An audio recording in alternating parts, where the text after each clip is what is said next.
Shalom, selamat pagi, yang mengenang jemaat yang dikasihi Tuhan kita Yesus Kristus. Kita kembali bertemu di Renungan Pagi HKBP Denpasar untuk edisi hari ini, Jumat 18 Oktober 2024. Sebelum kita mendengarkan firman Tuhan, marilah kita bernyanyi terlebih dahulu.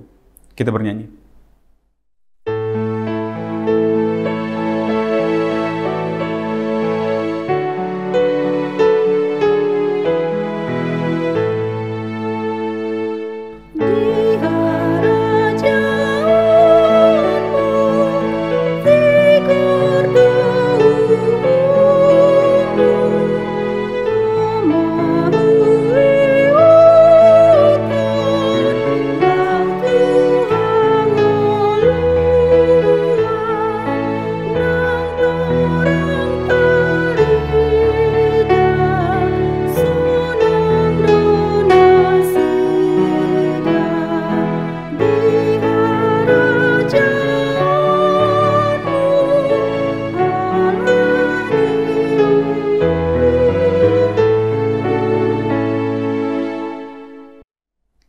Anugerah dan damai sejahtera dari Allah Bapa dan dari anaknya Tuhan Yesus Kristus kiranya menyertai kamu sekalian.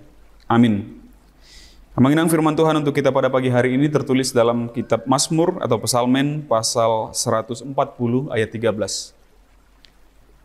Aku tahu bahwa Tuhan akan memberi keadilan kepada orang tertindas dan membela perkara orang miskin.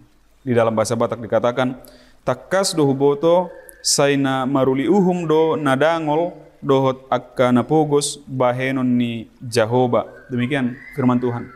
Mengenang ternyata sejak perjanjian lama pun, di zaman perjanjian lama, baik sampai ke perjanjian baru nanti, tema yang paling dekat dengan pelayanan Tuhan adalah orang-orang yang dikucilkan, orang-orang yang dipinggirkan, orang-orang miskin. Gitu.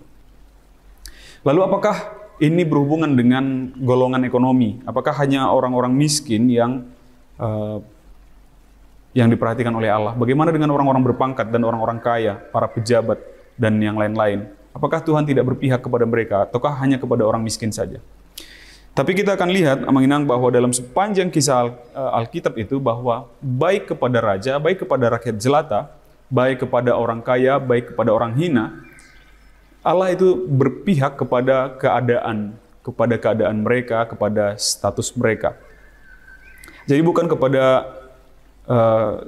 status kekayaan tadi, atau status jabatan tadi, tapi kepada bagaimana keadaan mereka, situasi mereka pada saat yang terjadi. Katakan contohnya Zakheus, dia pemungut cukai, seorang yang memiliki jabatan, seorang yang memiliki uang. Tetapi dia memiliki kelemahan fisik, itu yang pertama. Yang kedua, dia dituduhkan hal yang tidak dilakukannya.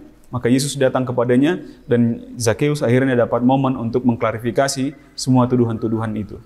Para raja di perjanjian lama juga demikian. Ada juga Yesus Kristus yang menyembuhkan, yang memenuhi keinginan seorang perwira Romawi bahkan.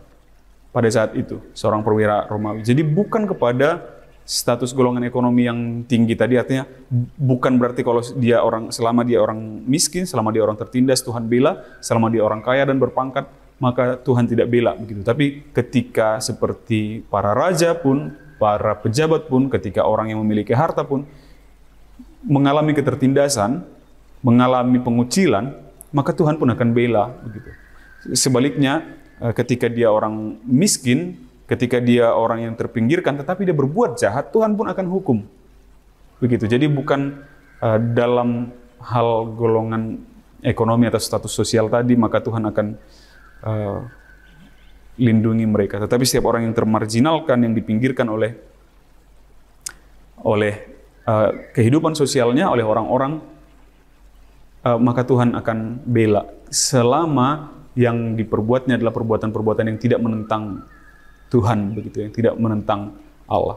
Tetapi ketika dia menjadi korban dari keserakahan seseorang, ketika dia menjadi korban dari ketidakadilan seseorang, maka Tuhan yang akan berdiri di hadapannya, yang akan memberikan keadilan baginya. Maka mengenang sebagaimana posisi kita, jabatan kita di kehidupan bermasyarakat ini, tingkat ekonomi kita, yakin dan percayalah ketika kita melakukan keadilan, maka Tuhan ada di pihak kita. Tetapi sebaliknya, ketika kita melakukan ketidakadilan, artinya kaya atau miskin pun kita, tetapi ketika kita berlaku tidak adil kepada orang lain, maka Tuhan akan hukum. Karena Tuhan berpihak kepada keadilan.